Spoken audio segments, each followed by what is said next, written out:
பீகார் சட்டமன்ற தேர்தலுடைய வாக்கு எண்ணிக்கை முடிஞ்சு வெற்றி வேட்பாளராயிருக்காங்க மைதில் தாக்கூர். இவ்வளவு இளம் வயதிலேயே எப்படி இவங்களுக்கு அரசியல் நாட்டம் வந்தது தெரிஞ்சுக்கலாம். நாட்டுப்புற பாடகியான மைதிலி தாக்கூர் வடக்கு பீகார்ல இருக்கக்கூடிய மதுபனி மாவட்டத்துல பெனிபடியை சேர்ந்தவங்க.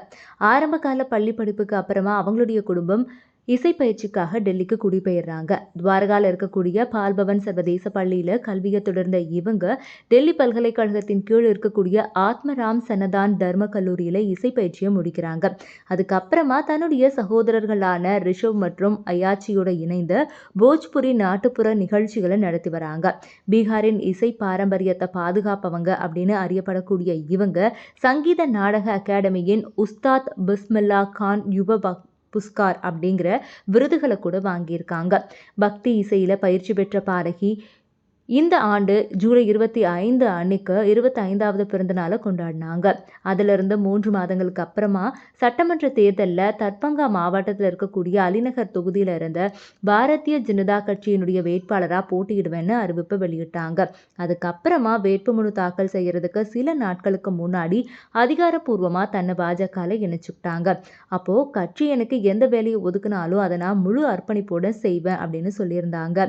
இளம் மற்றும் முதல் முறை வாக்காளர்களிடையே இவருக்கு மிக நெருக்கமான, அதே போல தேர்தல் உத்வேகமாக மாறக்கூடிய இந்த விஷயம் செயல்படும் அப்படின்னு சொல்லி பாஜக ரொம்பவே நம்புச்சு.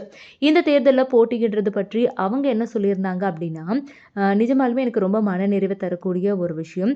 ஆகஸ்ட் மாதம் மாநில பாஜக மூத்த தலைவரும் மத்திய உள்துறை இணை அமைச்சருமான நித்யானந்த் ராய் அவங்க கிட்ட இருந்து பாட்னாக்கு வர மாதிரி எனக்கு அழைப்பு வந்துச்சு. அங்கே நான் கட்சியினுடைய பீகார் பொறுப்பாளர் வினோத் ஜவ்டேஜியை சந்தித்தேன். அதுக்கப்புறமா நான் டெல்லிக்கு வந்தேன். 6 நாட்களுக்கு அப்புறமா பாட்னாக்கு வருமாறு எனக்கு மறுபடியும் அழைப்பு வந்தது. அப்போ தான் அலிநகரில் இருந்து தேர்தலில் போட்டியிட சொன்னாங்க. பல பாஜக தலைவர்கள் கலந்து கொள்ளக்கூடிய கட்சியின் கலாச்சார நிகழ்வுகளில் நாட்டுப்புற மற்றும் பக்தி பாடல்களை பாட அழைப்பு வந்தது. பல தலைவர்களே எனக்கு இதன் மூலியமா முன்னாடியே தெரியும். அவங்க எனக்கு தேர்தலில் போட்டியிட கேட்டுக்கிட்ட போது என்னால் அதை மறுக்கவே முடியல.